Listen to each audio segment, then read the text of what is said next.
धन दौलत पद प्रतिष्ठा किसने दी? भगवान ने। लेकिन मात्र एक ऐसा रिश्ता होता है, एक ऐसा कार्य होता है जो भगवान ने हमें स्वयं को दिया है, और वो है हमारी संगति, हमारे मित्र। कि हम अपने जीवन में संगति अच्छी करें और अपने हिसाब से उन्हें चुनें। लेकिन अगर वही संगति हमने गलत चुन ली तो भगवान भी विचार करते हैं, कह रहे सारे काम तो मैंने किए थे, बस एक काम तुझे दिया था वो भी तुझ पर अच्छे से नहीं हुआ। तो हमेशा संग को जीतने का प्रयास करना है। और देखिए, अगर आपको किसी व्यक्ति के स्वभाव का, उस व्यक्ति का पता लगाना है कि वो कैसा है, सबसे पहले उसकी संगति देखिए, कैसी संगति में रहता है। अगर उस व्यक्ति की संगति अच्छी है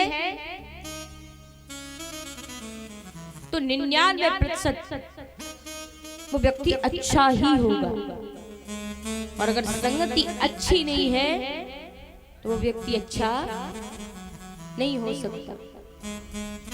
अगर संगति अच्छी है तो वो 99% अच्छा होगा, लेकिन अगर संगति गलत है तो वो 1% अच्छा हो सकता है। आप ये नहीं कह सकते कि 1% भी अच्छा होगा ही होगा। इसलिए अपने जीवन में अपनी संगति को हमेशा अच्छा रखना चाहिए। यहाँ पर श्री सुखदेव जी समझाते हैं कि संग को जीतिए, आसन को जीतिए, अपनी श्वासों को जीतिए, उसके पश्चात आपका मन अपने आप बस में हो जाएगा। परीक्षित महाराज आसन लगाते हैं, आसन पर विराजित तो होते हैं और भगवान का नाम गुणगान कर रहे हैं। और इधर श्री सुखदेव जी श्री परीक्षित जी महाराज को सप्तम दिवसीय श्रीमद् भागवत कथा सुनाना आरंभ करते हैं। अब जब श्रीमद् भागवत कथा सुनाना आरंभ करते हैं तो यहाँ पर सबसे पहले परीक्षित जी उनसे प्रश्न करते हैं, और प्रश्न करते हैं, क्या आप मुझे ये बताइए कि सृष्टि की रचना कैसे हुई, सृष्टि का विस्तार कैसे हुआ, सृष्टि के पहले पुरुष और स्त्री कौन हुए, उनकी संतानें कौन हुई, ये सब कथा मुझे विस्तार से सुनाइए। तो यहाँ पर श्री सुखदेव जी समझाते हैं, हे राजन परीक्षित, सबसे पहले इस संसार में मात्र नारायण थे, और जब सबसे पहले मात्र नारायण थे, ये संसार, ये साधन, ये कुछ भी नहीं था। मात्र नारायण थे। नारायण ने एक बार विचार किया कि अगर मैं एक से अनेक हो जाऊं कितना अच्छा होगा। और जब ऐसा विचार करते हैं तो भगवान नारायण ने अपनी नाभि से कमल को प्रकट किया, और जब नारायण ने अपनी नाभि से कमल को प्रकट किया और उसी कमल से चतुर्मुखी ब्रह्मा जी प्रकट होते हैं। और जब चतुर्मुखी ब्रह्मा जी प्रकट होते हैं और ब्रह्मा जी को कुछ भी दिखाई नहीं देता, और जब कुछ दिखाई नहीं देता तो वो विचार करते हैं, मैं कौन हूँ, कहां से आया हूँ, मेरे आने का कारण क्या है। तो यहाँ पर उन्हें आवाज सुनाई देती है कि तप करो, और जब सुनाई देती है आवाज कि तप करो तो ब्रह्मा जी घोर तप करते हैं। और जब घोर तप करते हैं, घोर तप करने के पश्चात भगवान नारायण उन्हें दर्शन देते हैं। और जब भगवान नारायण उन्हें दर्शन देते हैं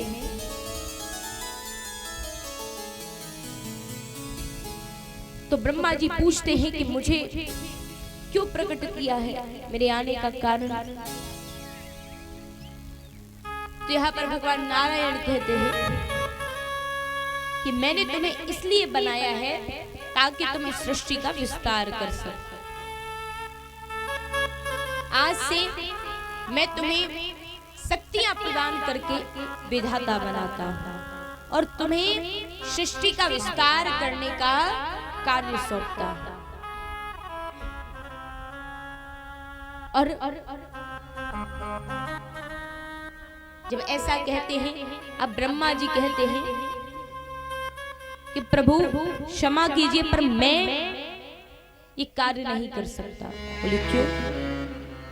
ब्रह्मा जी कहते हैं कि प्रभु अगर मेरे अंदर अहंकार आ गया तो, क्योंकि जब पद आता है तो मद आ ही जाता है।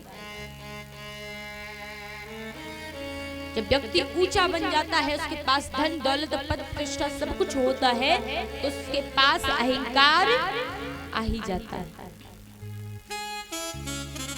ब्रह्मा जी कहे आपने मुझे बिना विचार की विधाता बना दिया,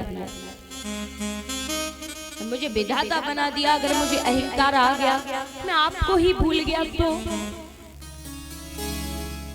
भगवान कहते हैं चिंता ना करें, हम आपको आशीर्वाद देते हैं कि आपके अंदर अहंकार नहीं आएगा। आशीर्वाद देते हैं और कहते हैं कि जाइए और सृष्टि का विस्तार कीजिए।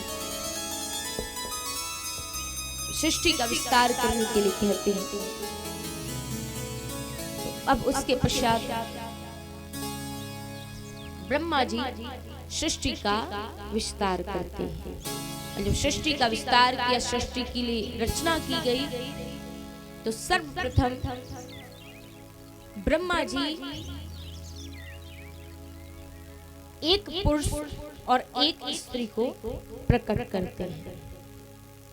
एक पुरुष और एक स्त्री को प्रकट करते हैं। पुरुष का नाम मनु और स्त्री का नाम शत्रुपा पड़ता है, और इन दोनों का आपस में विवाह होता है।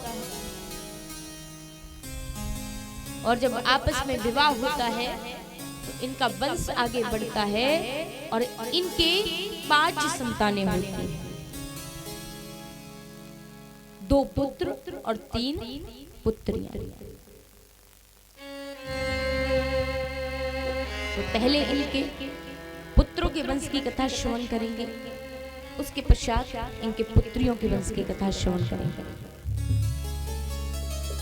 तो इनके 2 पुत्र होते हैं, प्रियव्रत और उत्तानपाद। प्रियव्रत का अर्थ है प्रिय माने अच्छा और व्रत माने संकल्प। जिस व्यक्ति ने अपने जीवन में अच्छा संकल्प लिया हो वही व्यक्ति प्रियव्रत है। तो इन्होंने अपने जीवन में अच्छा संकल्प लिया कि ये जंगल चले जाते हैं भजन करने के लिए। इधर उत्तानपाद जो है, जो इनके दूसरे पुत्र हैं, उत्तानपाद उसे कहते हैं जिसका समाज में पद ऊंचा हो, जिसकी समाज में कीर्ति हो, वही व्यक्ति उत्तानपाद है। तो उत्तानपाद जी को राजा बनाया जाता है और इन उत्तानपाद का विवाह एक सुनीति नामक स्त्री के साथ में होता है। और देखिए, जब इनका विवाह एक सुनीति नामक स्त्री के साथ में होता है, अब इनका जो पद है वो बड़ा ही ऊंचा है। जिस व्यक्ति का पद ऊंचा होता है उसके पीछे कोई न कोई कारण होता है या कोई न कोई व्यक्ति होता है। तो यहाँ भी सुनीति से विवाह होता है, और सुनीति का अर्थ है सुमाने अच्छी और नीति माने विचार। जो अच्छे विचारों पर चले, जो अच्छे विचार रखे, वही स्त्री सुनीति है। और जिस पुरुष की स्त्री सुनीति होती है वो हमेशा उत्तान पाद होता है, क्योंकि जिसकी पत्नी अच्छे विचारों वाली गुड़ी सुशील होगी, उस व्यक्ति को समाज में ऊंचा पद देने से कोई रोक नहीं सकता। तो ये सुनीति जी बड़े ही हर्ष और उल्लास के साथ अपने पति के साथ में अपना जीवन यापन करती है। धीरे धीरे समय व्यतीत होता है, इनके जीवन में सारे सुख हैं, लेकिन इनके जीवन में अगर कमी है तो केवल एक संतान। इनके कोई संतान नहीं है,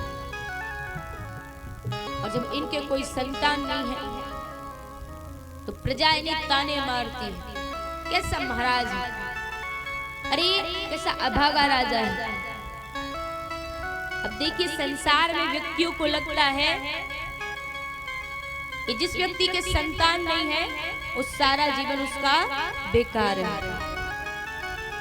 क्या लगता है कि व्यक्ति संतान पैदा करने के लिए ही दुनिया में आया है। अब देखिए, अगर भोजन करना होता, मात्र संतानें पैदा करनी होती, तो आपको मनुष्य ही क्यों बनाया जाता? फिर तो आप पशु बन जाते तो भी ये कार्य कर सकते थे, क्योंकि पशु भी केवल भोजन करता है और संतानें पैदा करता है कि नहीं? तो जब हमें मनुष्य बनाया गया है तो मात्र हम जीवन पशुओं की तरह ना जिए। आवश्यक नहीं है कि संतानें होंगी ही होंगी। यहाँ पर महाराज उत्तानपाद को सभी बड़े ताने मारते हैं, और जब सभी बड़े ताने मारते हैं वो दुखी हो जाते हैं।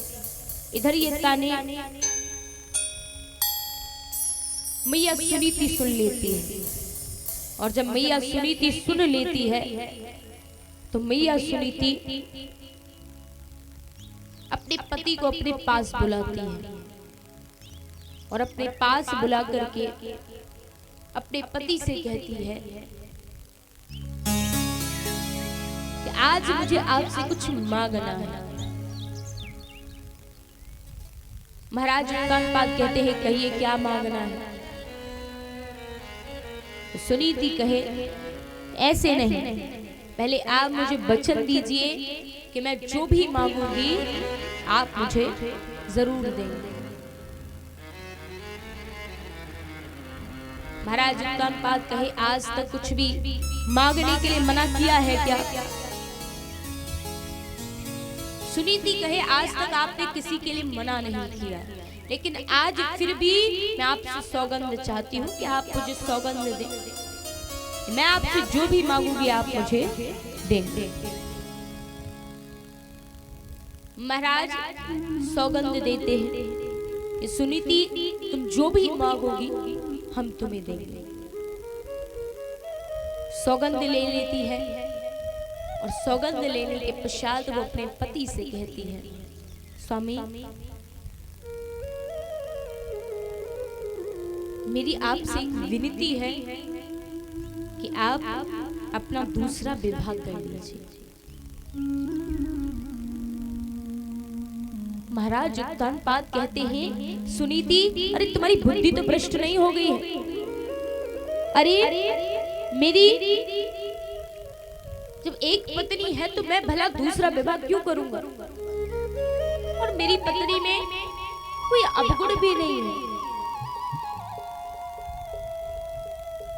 तो मैं दूसरा विवाह क्यों करूंगा?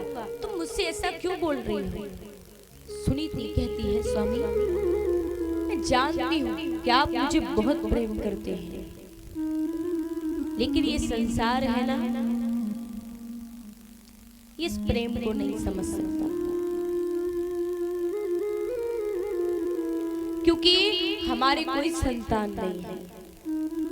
और महाराज आजकल के संसार में तो जिस पति और पत्नी की संतान होती है, बस उन्हीं के रिश्ते को समझा जाता है। ऐसा समझा जाता है मातृ उन्हीं के बीच प्रेम है। इनके संतान नहीं है उन रिश्तों को कोई नहीं समझता। तो महाराज आप दूसरा विवाह कर लीजिए। फिर ऐसा कहा, महाराज कहते हैं रानी मुझसे ये नहीं होगा, और पता है तुम मुझसे दूसरा विवाह करने के लिए कह रही हो। अगर मैं दूसरा विवाह कर लूंगा, दूसरी पत्नी अगर घर में आएगी तो तुम्हारा जीवन दयनीय बन जाएगा। क्योंकि जिस पति की पहले से एक पत्नी हो और वो पति अपनी पत्नी को चाहे कितना भी प्रेम क्यों ना करता हो, अगर दूसरी स्त्री उस घर में आएगी तो निश्चित ही उस पहली पत्नी का जीवन बिगाड़ देगी। यहाँ महाराज बहुत कहते हैं कि रानी देख तुम मुझसे ऐसी हट मत कर, क्योंकि अगर मैंने दूसरा विवाह कर लिया तो तेरा क्या होगा, तू कहाँ जाएगी, तुझे बहुत कष्ट झेलने पड़ेंगे। रानी कहती है स्वामी मैं अपने पति की खुशी के लिए इस संसार का हर कष्ट झेल सकती हूँ, लेकिन मैं अपने पति का अपमान होते नहीं देख सकती। और संसार की कोई भी स्त्री कभी भी अपने पति का अपमान नहीं देख सकती। मैया सुनीति कहती है ये जो संसार आपको ताने मारता है मुझसे देखे नहीं जाते, मुझसे बर्दाश्त नहीं होते। और आपने तो मुझे सौगंध दी थी कि मैं जो भी मांगूंगी आप मुझे देंगे। मैं आपसे मांगती हूँ कि आप अपना दूसरा विवाह कर लीजिए। पत्नी के हट के आगे महाराज मजबूर हो जाते हैं, क्योंकि मैयाओं तीन हटें बड़ी ही विचित्र होती हैं। पहली राजहट, अगर कोई राजा हट कर जाए वो हट बड़ी विचित्र होती है। दूसरी बाल हट, अगर कोई बालक हट करे, और तीसरी होती है स्त्रिया हट, अगर कोई स्त्री हट कर जाए उसे उसकी हट से कोई पीछे नहीं हटा सकता। मैया हट कर जाती है तो महाराज उत्तानपाद मजबूर हो जाते हैं उनकी हट के सामने और विवाह के लिए अनुमति देते हैं। दुखी मन से महाराज उत्तानपाद अपना दूसरा विवाह करते हैं। जब दूसरा विवाह करते हैं तो दूसरा विवाह उनका सुरुचि के साथ में होता है। अब देखिए सुरुचि का अर्थ क्या है, सुरुचि कौन होती है? सु माने अपनी और रुचि माने इच्छा। जो अपनी इच्छा के अनुसार काम करे, किसी की ना सुने, वही स्त्री सुरुचि होती है। और ऐसी स्त्रियां जो हर कार्य केवल अपनी इच्छा का करती हैं, दूसरों के लिए कभी अच्छी नहीं हो सकती, या किसी के भी लिए भी वो अच्छी नहीं हो सकती, क्योंकि वो वही करेंगे जो उन्हें अच्छा लगेगा। और जो स्त्रियां सुरुचि होती है ना, कभी उनका घर नहीं चल सकता, क्योंकि घर चलाने के लिए, परिवार चलाने के लिए सुरुचि की नहीं बल्कि सुनीति की आवश्यकता होती है। जो अच्छे विचारों को धारण करे, अच्छे विचारों पर चले, उस स्त्री का घर चल सकता है। लेकिन जो स्त्री सुरुचि हो जाती है, स्त्री सुरुचि बन जाती है, उसका घर कभी नहीं चल सकता। तो आप सभी से माताओं निवेदन है, कभी भी सुरुचि बनने की कोशिश मत करना, हमेशा सुनीति बनना, ताकि आपका जीवन, आपका घर, आपका परिवार स्वर्ग बन जाए। सुरुचि के साथ में विवाह होता है। सुरुचि की डोली महाराज उत्तानपाद के द्वार पर आती है। तो सुरुचि की डोली महाराज उत्तानपाद के द्वार पर आती है, और यहीं पर सुरुचि को पता पड़ता है कि पहले से महाराज उत्तानपाद की एक और पत्नी है। जैसे ही सुनती है, कहारों को आदेश देती है कि मेरी डोली मेरे पीहर के लिए वापस भिजवाओ। और जब ऐसा सुरुचि कहती है कि मेरी डोली मेरे पीहर के लिए वापस भिजवाएं। अब अगर किसी दुल्हन की डोली द्वार पर आए और उस द्वार से डोली लौट जाए, तो विचार कीजिए जिस व्यक्ति के यहाँ वो आई थी, जो शादी करके लाया था, उस व्यक्ति का कितना अपमान हो।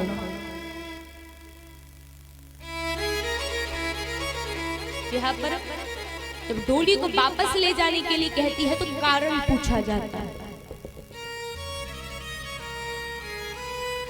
और जब कारण पूछा जाता है तो सुरुचि कहती है कि जिसके पहले से एक पत्नी है, मैं उस घर में जाकर क्या करूंगी। अरे जिसके पहले से एक पत्नी है, वो मुझे विवाह करके उस पत्नी की सेवा करने के लिए लाया है क्या? मैं किसी ऐसे पति की पत्नी नहीं बनना चाहती जिसकी पहले से कोई पत्नी हो। इसलिए मेरी डोली मेरे पीहर वापस भिजवाई। और जब ऐसा कहती है कि बात अंदर मैया सुनीति को पता पड़ती है। जब मैया सुनीति को पता पड़ती है तो मैया सुनीति दौड़ कर आती है, दौड़ कर आती है और कहती है, बहन तुम अपनी डोली वापस ले जाने की बात क्यों कर रही हो? अरे ये भी तुम्हारा घर है, अंदर चलो ना। ऐसा कहती है तो सुरुचि कहती है कि मैं उस घर में जाकर क्या करूंगी जिस घर में पहले से तुम्हारा राज है। अरे अगर मैं इस घर में जाऊंगी भी ना तो मेरी हैसियत केवल एक दासी की होगी,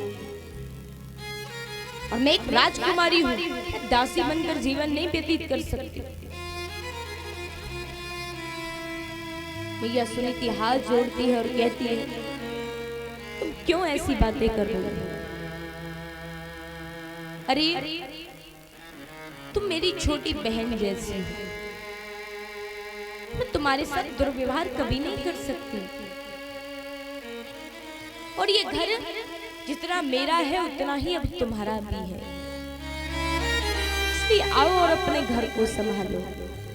इस प्रकार से डोली वापस ना ले जाओ। सुरुचि कहती है कि मैं इस घर में नहीं जाऊंगा। मैया सुनीति कहती है कि अगर तुम यहाँ से अपनी डोली वापस ले जाओगी तो मेरे पति की क्या इज्जत बचेगी? लोग कहेंगे कि अरे महाराज उत्तानपाद दूसरा विवाह करके लाए, लेकिन उनकी दूसरी पत्नी की डोली उनके द्वार से वापस चली गई।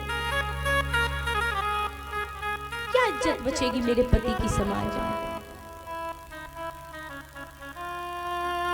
सुरुचि कहती है कि अगर तुम्हें इतनी ही फिक्र है अपने पति की इज्जत की, तो तुम अपना स्थान मुझे दे दो। तुम महारानी हो ना, मैं दूसरी पत्नी हूं, मैं महारानी नहीं, हमेशा रानी बन के रहूंगी, क्योंकि महारानी तो पहले से है। अगर चाहती हो कि तुम्हारे पति की इज्जत बच जाए तो तुम अपना औधा, अपना स्थान मुझे दे दो। मैया सुनीति हंसते हंसते अपना स्थान सुरुचि को देती है और महारानी बन करके सुरुचि महल के अंदर प्रवेश करती है। और जब महारानी बनकर के महल के अंदर प्रवेश करती है, रहने लगती है, धीरे धीरे महाराज उत्तानपाद को महारानी सुनीति से बिल्कुल दूर कर देती है। और जब महारानी सुनीति से महाराज को बिल्कुल दूर कर देती है तो मैया के जीवन में कुछ नहीं बचता। और जब कुछ नहीं बचता तो मैया आत्महत्या करने के लिए जाती है। और जब आत्महत्या करने के लिए जाती है, विचार करती है मुझे दुख इस बात का नहीं है कि महाराज की दूसरी पत्नी यानी मेरी सौतनी मेरे साथ इतना गलत किया, लेकिन मुझे दुख इस बात का है कि मेरे खुद के पति ने एक बार भी मेरे लिए नहीं सोचा, मेरी पक्ष नहीं की। उसने मुझे मेरे पति से दूर किया और मेरे पति दूर होते चले गए।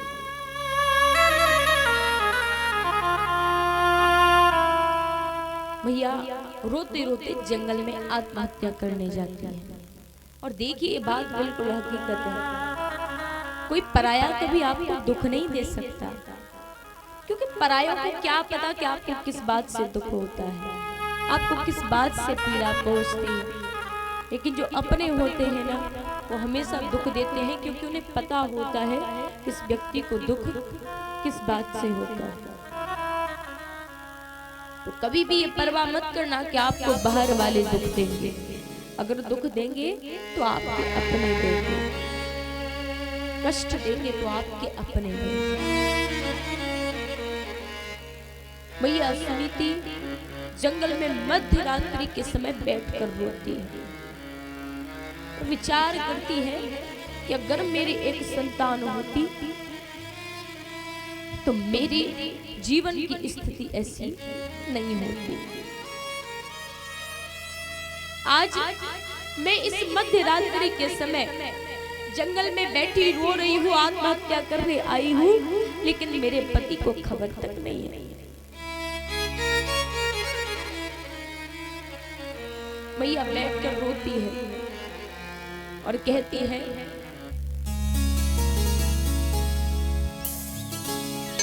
जो दर्द दिए अपनों ने दिए,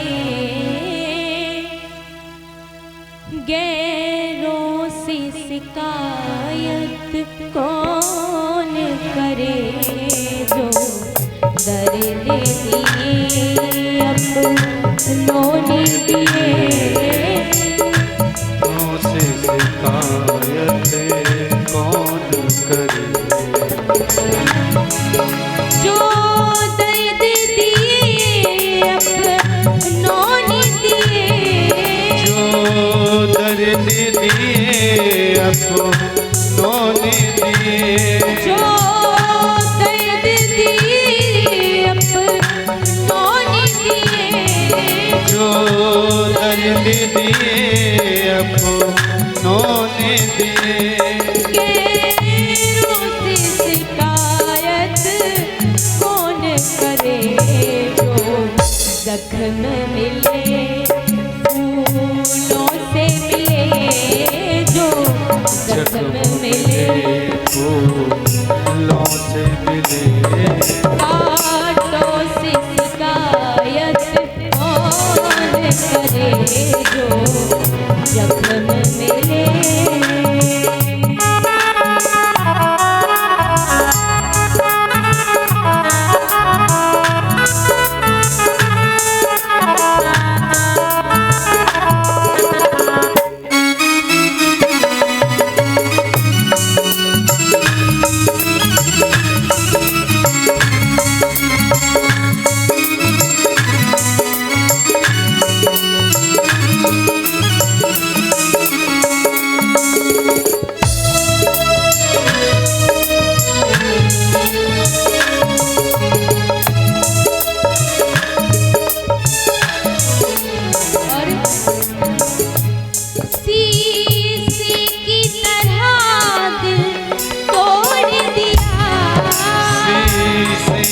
तरह दिल तोड़ दिया, शीशे की तरह दिल तोड़ दिया, शीशे की तरह दिल तोड़ दिया। मुझे अपना बना कर छोड़ दिया, मुझे अपना बना कर छोड़ दिया, वो मुझे अपना बना कर छोड़ दिया, मुझे अपना बना कर छोड़ दिया। वो प्रेम प्रेम नहीं एक सपना था वो प्रेम नहीं एक सपना था। सपनों से शिकायत कौन करे जो दर्द दिए।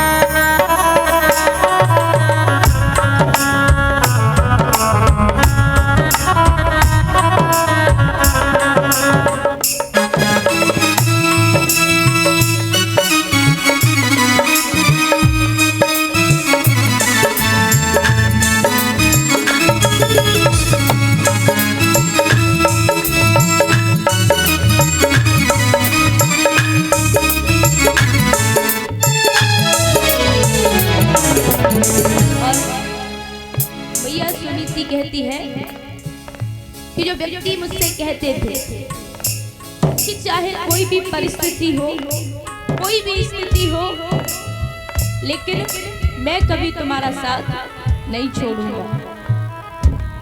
आज उसी व्यक्ति ने मेरा साथ छोड़ दिया और वो व्यक्ति कहते थे छोड़ेंगे ना हम तेरा साथ हो साथी मरते दम तक। छोड़ेंगे ना हम तेरा साथ हो साथी मरते दम तक।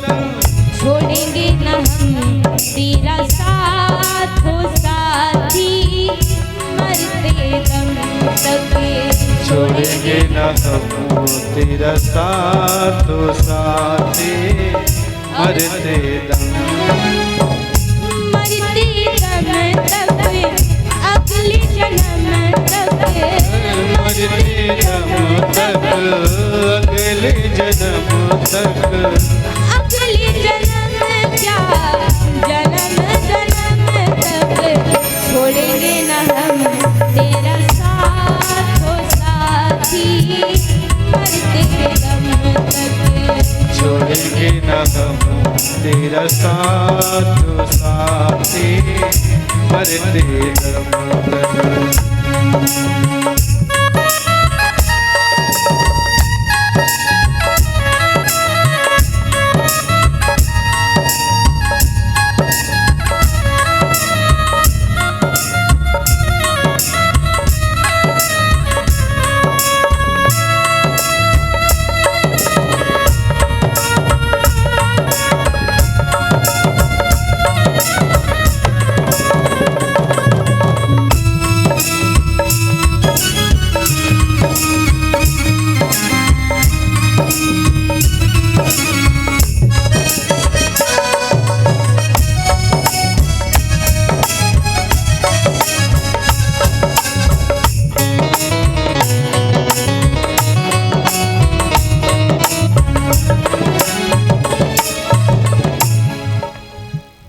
सुनीति विचार करती है जो व्यक्ति कहते थे कि हम कभी भी तुम्हारा साथ नहीं छोड़ेंगे, उन्हीं व्यक्तियों ने मेरा साथ ऐसे स्थान पर छोड़ा है जहां कभी मैं विचार भी नहीं कर सकती।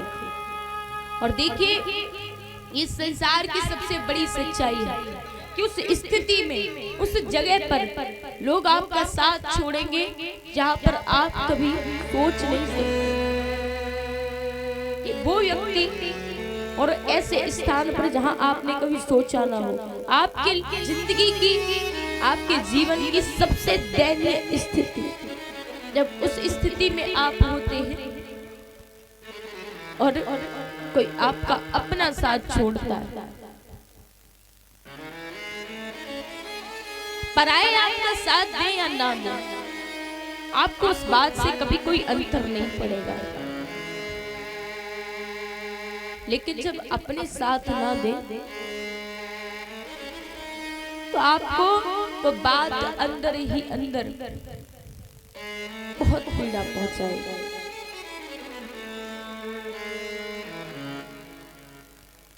मैया सुनीति विचार करती है मेरा सब कुछ मुझसे छिन गया,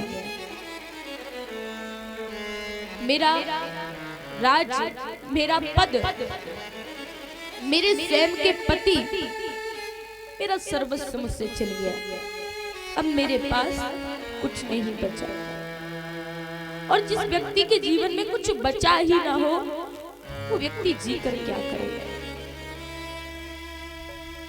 मैया सुनीति विचार करती है, तो मुझे मर ही जाना चाहिए। मैया आत्महत्या करने के लिए जाती है। आत्महत्या करने के लिए जाती है। आत्महत्या करने ही वाली थी कि तब तक बाबा नारद जी आ जाते हैं। और जब नारद जी आ जाते हैं, नारद जी ने जब मैया सुनीति को आत्महत्या करते देखा, तो बाबा नारद कहते हैं, बेटी क्या बात है, तुम आत्महत्या क्यों करना चाहती हो? मैया सुनीति कहती है, बाबा अरे किसी व्यक्ति के पास जीने का कोई तो मतलब होता है, कोई तो मकसद होता है। मेरे पास कोई मकसद नहीं है, कोई इच्छा नहीं है जीने की कि मैं जीऊं, इसलिए मैं मर जाना चाहती हूँ। बाबा कहे, ऐसा तुम्हारे जीवन में क्या कष्ट है जो तुम मरना चाहती हो? मैया बताती है, बाबा ये मत पूछिए कि क्या कष्ट है, बाबा ये पूछिए कि क्या कष्ट नहीं है। अरे मेरे पति मुझसे दूर हो गए, मेरा राजपाट, मेरा सब कुछ मुझसे छिन गया, ना ही मेरी कोई संतान है और ना ही मेरे साथ मेरे पति हैं। जिस स्त्री के संतान नहीं होती लेकिन उसके पति अगर उसके साथ होते हैं तो उसे धैर्य होता है कि मेरे संतान हो या ना हो लेकिन मेरे पति तो मेरे साथ हैं। लेकिन मेरे साथ तो मेरे पति भी नहीं है, अब मैं जी कर क्या करूंगा? बाबा नारद कहते हैं, बेटी तुम्हें मरने की कोई आवश्यकता नहीं, तुम मरो मत। क्योंकि बेटी अगर तुम मरती हो तो मर किसके लिए रही?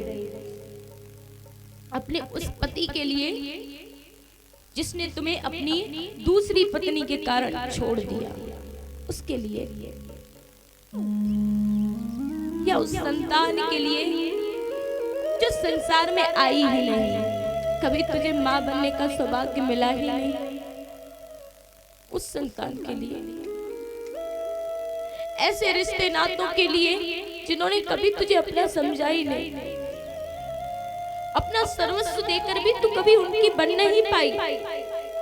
और जब तू उनकी बन ही नहीं पाई तो बाबरी उनके लिए प्राण देने की क्या आवश्यकता है? घर वापस लौट जा। भैया कहती है, मैं कैसे लौट जाऊंगा? मेरे पास जीने की कोई वजह नहीं है। बाबा कहते हैं, अगर तुझे जीने की वजह चाहिए तो चिंता मत कर, जिसका कोई नहीं होता उसका भगवान होता है। और मैं तुझे आशीर्वाद देता हूँ कि जा तुझे संतान की प्राप्ति हो। और जब ऐसा वरदान दिया, वरदान प्राप्त करके मैया सुनीति वापस अपने घर आती है।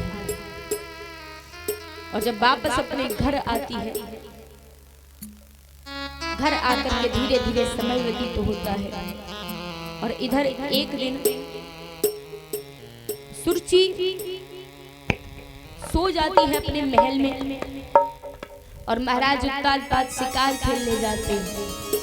शिकार खेलकर देर से वापस लौटते हैं तो सुनीति के पास चले जाते हैं। और जब सुनीति के पास चले जाते हैं उसी रात मैया सुनीति गर्भ धारण करती है। और जब मैया सुनीति गर्भ धारण करती है उसके पश्चात इधर सुरुचि भी गर्भ धारण करती है। दोनों माताएं गर्भ धारण करती हैं और जब दोनों माताओं ने गर्भ धारण किए, धीरे धीरे समय व्यतीत होता है और दोनों माताओं के संतान होती है।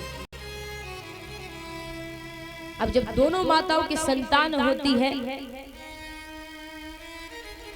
तो इधर जो मैया सुनीति की संतान होती है, उनके जो पुत्र होते हैं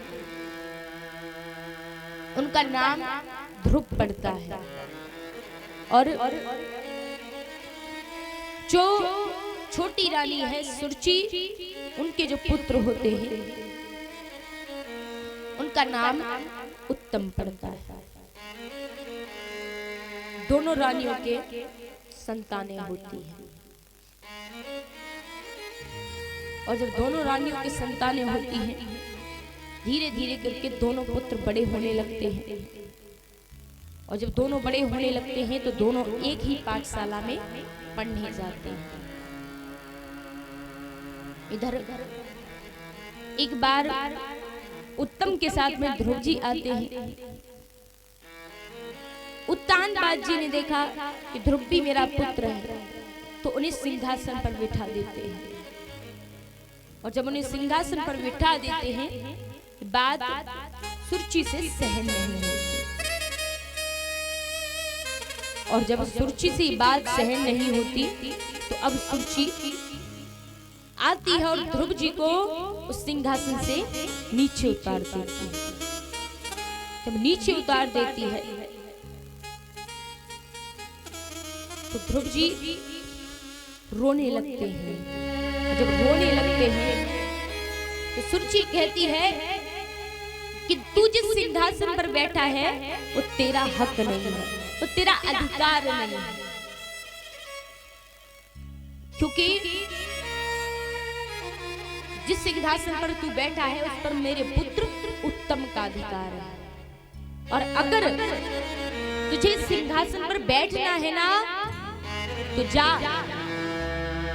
जंगल में चला जा और वहां जाकर भगवान का घोर तप करना। तप करने के बाद भगवान तुझे दर्शन देंगे और जब भगवान तुझे दर्शन दे तो उनसे वरदान मांगना कि वो तुझे मेरी कोख से जन्म दे। और जब तू मेरे गर्भ से जन्म लेकर आएगा तब तुझे इस सिंहासन की प्राप्ति होगी। वहां से ध्रुव जी रोते रोते वापस जाते हैं और जब रोते रोते वापस जाते हैं, मैया सुनीति ने देखा मेरा पुत्र रो क्यों रहा है। पूछती है बेटा क्या बात है, रो क्यों रहे हो?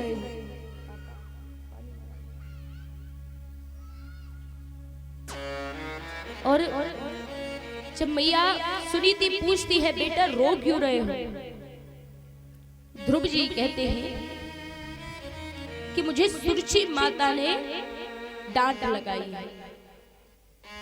उन्होंने कहा है कि कभी मैं राजगद्दी पर नहीं बैठ सकता क्योंकि मैं तुम्हारा पुत्र हूं। अगर मैं तुम्हारा पुत्र ना होके उनका पुत्र होता तो मुझे वो राजगद्दी मिल जाती। मैया सुनीति बेटे को समझाती है कोई बात नहीं बेटा, वो भी तुम्हारी माँ है और माँ की बात का कभी बुरा नहीं मानते। लेकिन ध्रुव जी के मन में वो बात बैठ जाती है और देखिए जब बात बैठ जाती है अब बार बार ध्रुव जी रोते हैं कि मुझे पिताजी की गोद में बैठना है, मुझे सिंहासन पर बैठना है, मुझे सिंहासन पर बैठना है। और जब ज्यादा रुदन करने लगते हैं तो मैया कहती है कि अरे तू एक तुच्छ प्राणी की गोद में बैठने के लिए इतना रो रहा है, अगर तुझे बैठना ही है ना तो जा और भगवान का तप कर और जा करके उस जगत पिता की गोद में बैठ। अरे एक मनुष्य की गोद में बैठने के लिए इतना रो रहा है, अगर बैठना है तो उस जगत पिता की गोद में बैठने के लिए रो।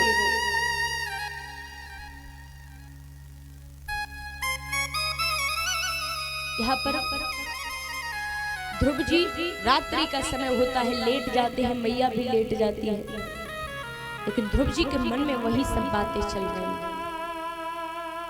तो ध्रुव जी मध्य रात्रि के समय उठकर जंगल के लिए जाते हैं।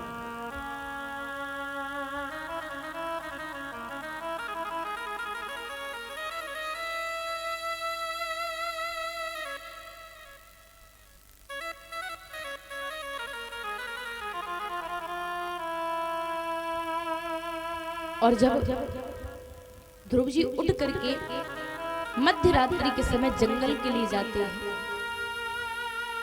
तो अब यहाँ पर भगवान विचार करते हैं, छोटा सा बालक है, आधी रात के समय जंगल जा रहा है, कहीं इसे कोई परेशानी ना हो जाए। तो भगवान नारद जी को भेजते हैं।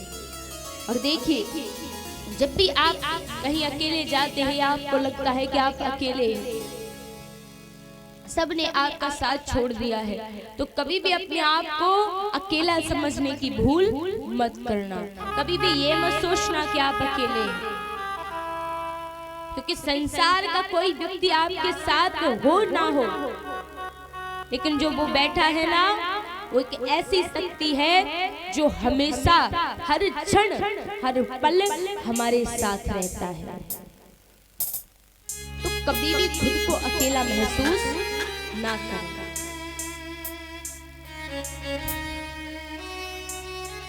यहाँ पर ध्रुव जी को नारद जी मिलते हैं। नारद जी पूछते हैं, बेटा कहाँ जा रहे हो?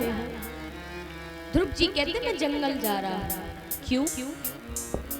ध्रुव जी कहे, आपको क्यों बताऊं? बाबा नारद कहे, अरे हम तो बस ऐसे ही पूछ रहे हैं, बता दो। ध्रुव जी कहते हैं, मैंने सुना है कि अगर हम कोई कार्य करने जा रहे हैं और अगर उस कार्य को सबको बताकर करें, तो उस कार्य के होने की जो स्थिति होती है, जो होने के चांसेस होते हैं, वो कम हो जाते हैं। हम क्यों बताएं? और देखिए, हमेशा ध्यान रखना, अगर आप कोई कार्य करने वाले हैं तो उसे राज रखिए, और राज रख करके उस काम को करिए। और जब तक वो आपका काम हो ना जाए, तब तक दूसरे किसी को मत बताइए। यहाँ पर ध्रुव जी कहते हैं, मैं क्यों बताऊं? नारद जी कहते, बेटा देखो, मध्य रात्रि का समय है, इतना घना जंगल है, तुम कहाँ पर जाओगे? ध्रुव जी कहते, चलो ठीक है, मैं बता देता हूँ, मैं जंगल जा रहा हूँ। क्यों? भगवान का तप करने के लिए। जब कहा कि भगवान का तप करने के लिए, तो यहाँ पर नारद जी हंसने लगते हैं। और जब हंसने लगते हैं तो ध्रुव जी पूछते हैं, आप हंस क्यों रहे हैं? नारद जी कहे, अरे अभी तुम खुद छोटे से हो, कहाँ जंगल में जा रहे हो? अरे तुम्हें कोई जानवर खा जाएगा।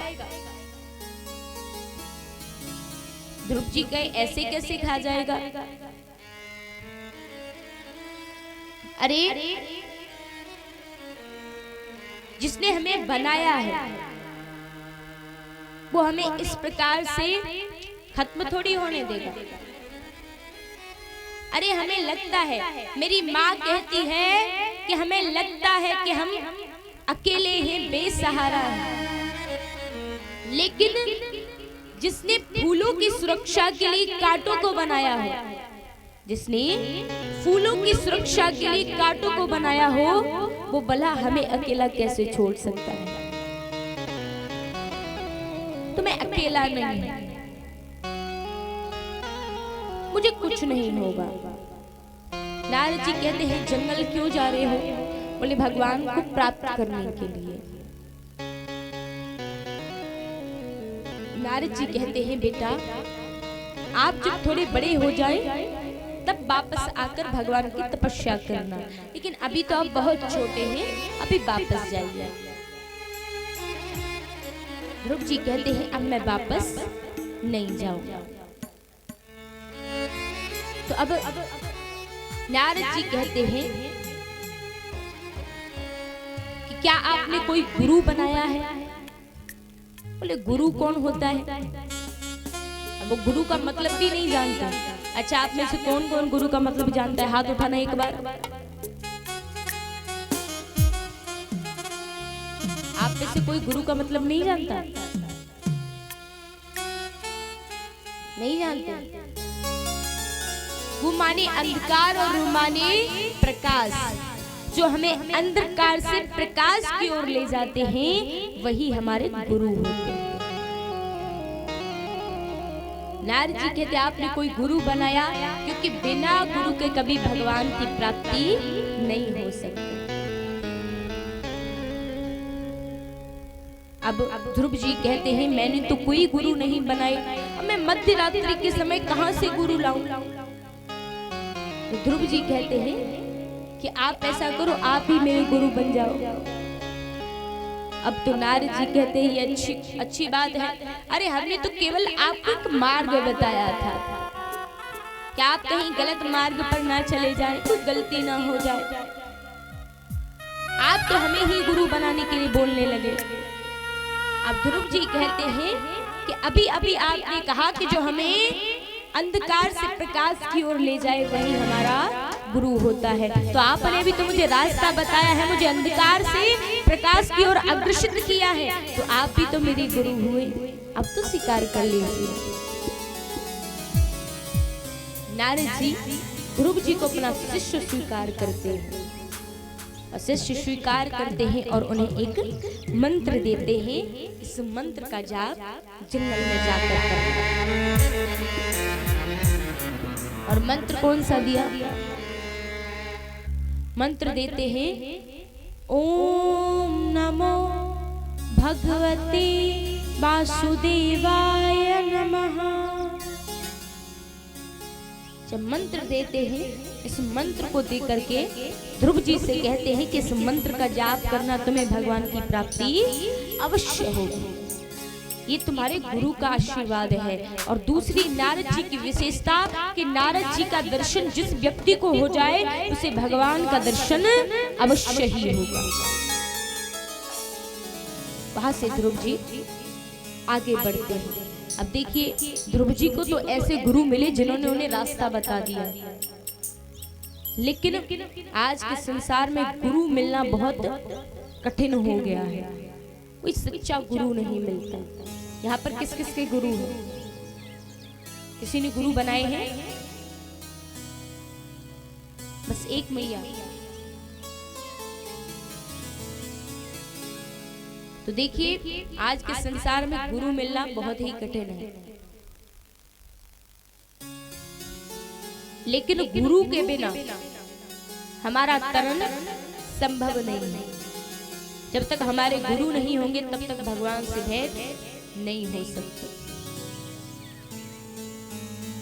तो इसलिए हमें प्रार्थना करनी है कि हे प्रभु, जैसे ध्रुव जी को नारद जी गुरु मिले, और जो ये श्रीमद् भागवत कथा श्री सुखदेव जी ने परीक्षित जी को सुनाई, श्री परीक्षित जी को श्री सुखदेव जी जैसे गुरु मिले, वैसे ही गुरु हमें भी मिले, उससे हमारा भी तरण हो जाए।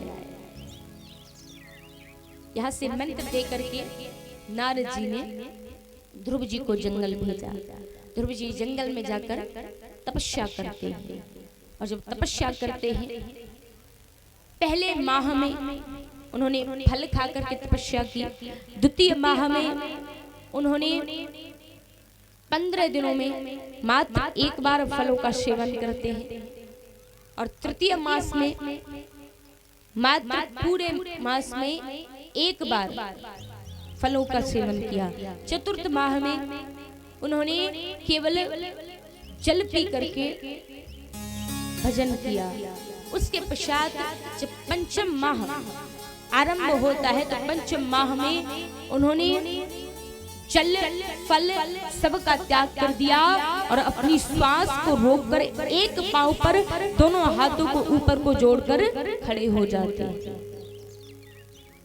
तभी यहाँ पर जब भक्त भजन कर रहा है, कठोर भजन कर रहा है, तो यहाँ पर देवताओं को श्वास लेने में दिक्कत होने लगती है।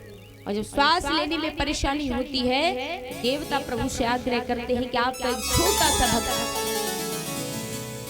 तपस्या कर रहा है, अब तो जाइए और उसे दर्शन दे दीजिए। जब दर्शन देने के लिए कहते हैं, तो सभी की विनती को स्वीकार करके भगवान नारायण श्री ध्रुव जी को दर्शन देते हैं।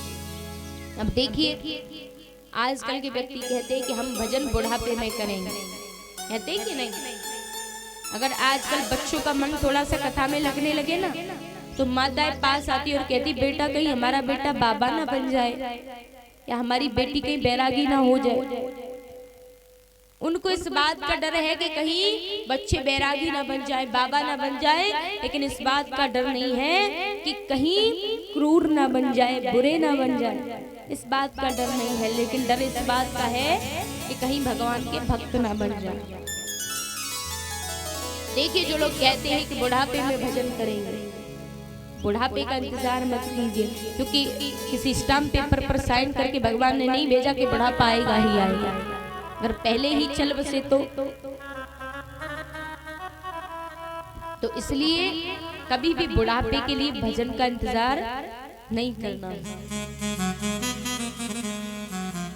कि बुढ़ापा आएगा तभी भजन करेंगे, क्योंकि कहा जाता है कि बचपन में जो भजन करो वो अमृत के समान, यौवन अवस्था में यानी जवानी में जो भजन करे वो पानी दूध के समान, और जो बुढ़ापे में भजन करे वो पानी के समान।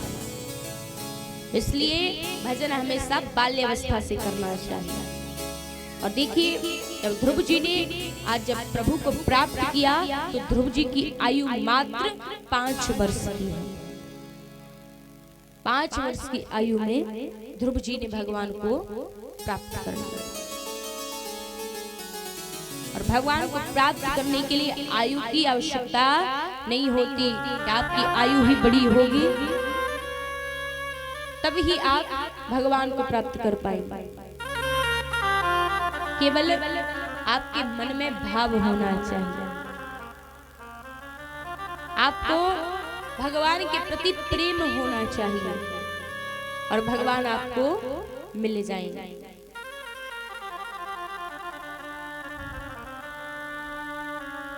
किस प्रकार से ध्रुव जी भगवान की प्राप्ति करते हैं, और इसलिए कहा भी जाता है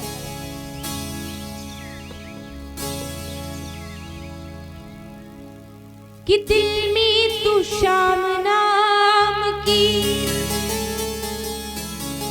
दिल में तू श्याम नाम की, जरा ज्योति जला के दे, और आएगा आएगा आएगा मेरा सावरा, दिल से बुला के दे, आएगा मेरा सावरा, दिल से बुला के दे। दिल में तू श्याम नाम की, दिल में तू श्याम नाम की, जरा ज्योति जला के दे, आएगा आएगा आएगा मेरा सावरा, दिल से बुला के दे, आएगा मेरा सावरा, दिल से बुला के दे।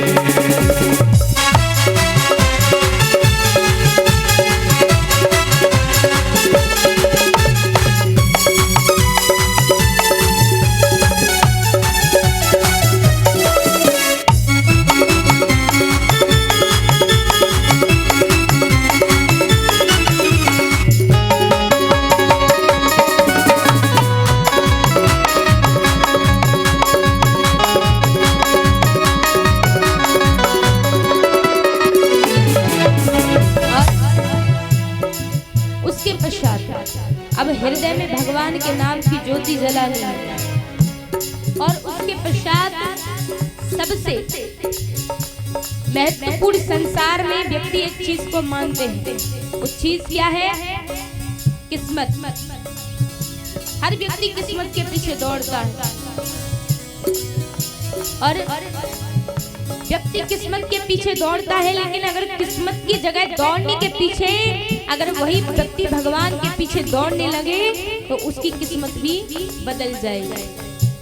क्योंकि किस्मत के ताले खोलना कान्हा के हाथ है, ओ भगता कान्हा के हाथ है, ओ भगता कान्हा के हाथ है। किस्मत के ताले खोलना कान्हा के हाथ है, ओ भगता कान्हा के हाथ है, ओ भगतो कान्हा के हाथ है। किस्मत के ताले खोलेगा, किस्मत के ताले खोलेगा। कौन कौन चाहता है आपकी किस्मत के ताले खुल जाए? जो भी चाहता है ऊपर को हाथ उठा लो। जो नहीं चाहता उन पर कोई जोर जबरदस्ती नहीं है, लेकिन जो चाहता है सच में वो ऊपर को हाथ उठा ले और कहेंगे हो किस्मत के ताले खोलेगा, किस्मत के ताले खोलेगा। कैसे खोलेगा? हो जरा ताली बजा के दे, आएगा आएगा आएगा मेरा सावरा दिल से बुला के दे, आएगा मेरा सावरा दिल से बुला के दे।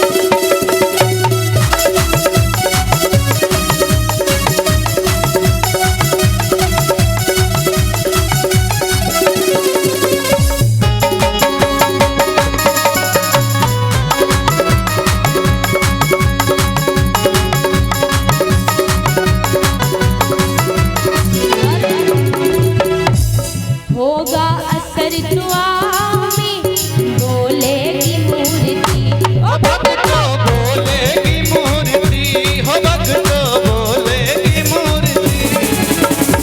होगा असर दुआ में बोलेगी मूर्ति, हो भगतो बोलेगी मूर्ति, हो भगतो बोलेगी मूर्ति। उन पर भरोसा ना हो तो अब अक्सर एक आर्गुमेंट होता है, एक बहस होती है संसार में। जो कुछ लोग कहते हैं अरे भगवान कहाँ होते हैं, कहते हैं ना, जो ओवर स्मार्ट लोग होते हैं, अरे वो कहते हैं भगवान कहाँ होते हैं, अरे भगवान होते तो दिखते नहीं, कहते हैं ना। और आज की जो पीढ़ी है उसका हमेशा ये प्रश्न रहता है कि भगवान होते हैं तो दिखते क्यों नहीं।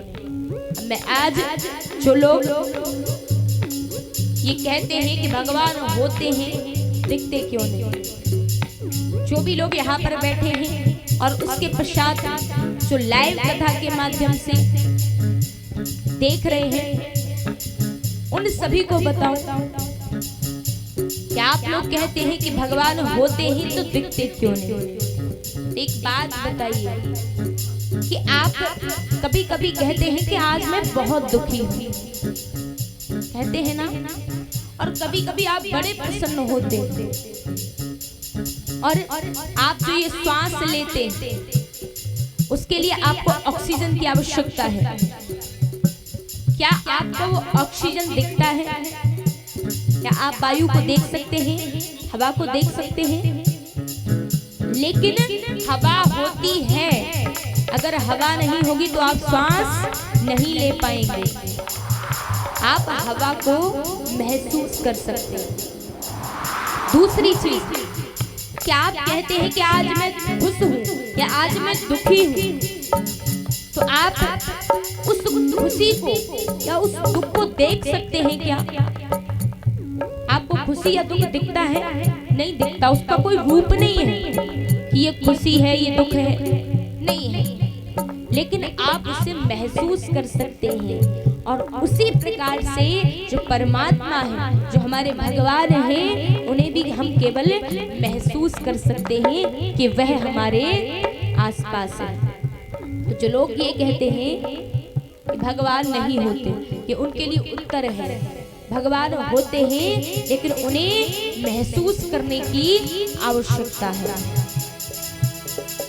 होगा असर दुआ में बोलेगी मूर्ति, हो भक्तों बोलेगी मूर्ति, हो भक्तों बोलेगी मूर्ति।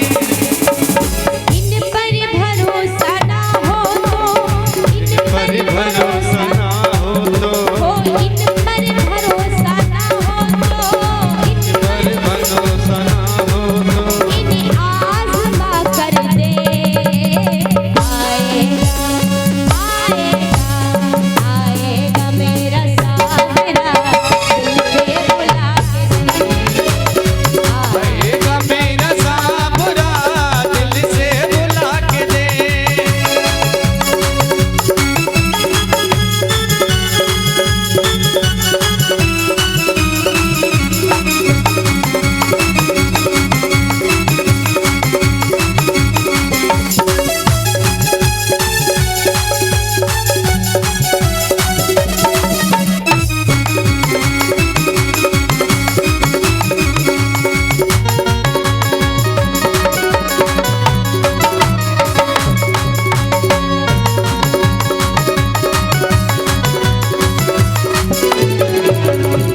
और उसके पश्चात जो व्यक्ति हार जाता है,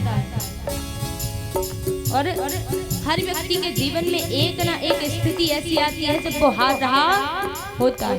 कोई व्यक्ति ऐसा नहीं जो कभी हारा ना हो, क्योंकि हार के पीछे जीत और जीत के पीछे हार लगी हुई है। उसके लिए हारे का साथी श्याम है, यारों का यार है। हो भक्तों यारों का यार है, हो भक्तों यारों का यार है। हारे का साथी श्याम है, यारों का यार है। हो भक्तों यारों का यार है, हो भक्तों यारों का यार है।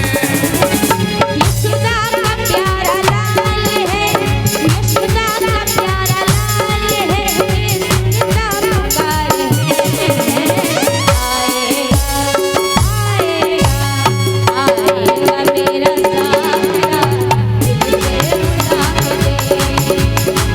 आएगा मेरा सावरा दिल से बुला के दे। आएगा मेरा सावरा दिल से बुला के दे।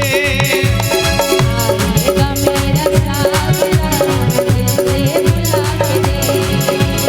आएगा मेरा सावरा दिल से बुला के दे, दिल से बुला के दे, दिल से बुला के दे। बोली कृष्ण कन्हैया लाल की। जय हो।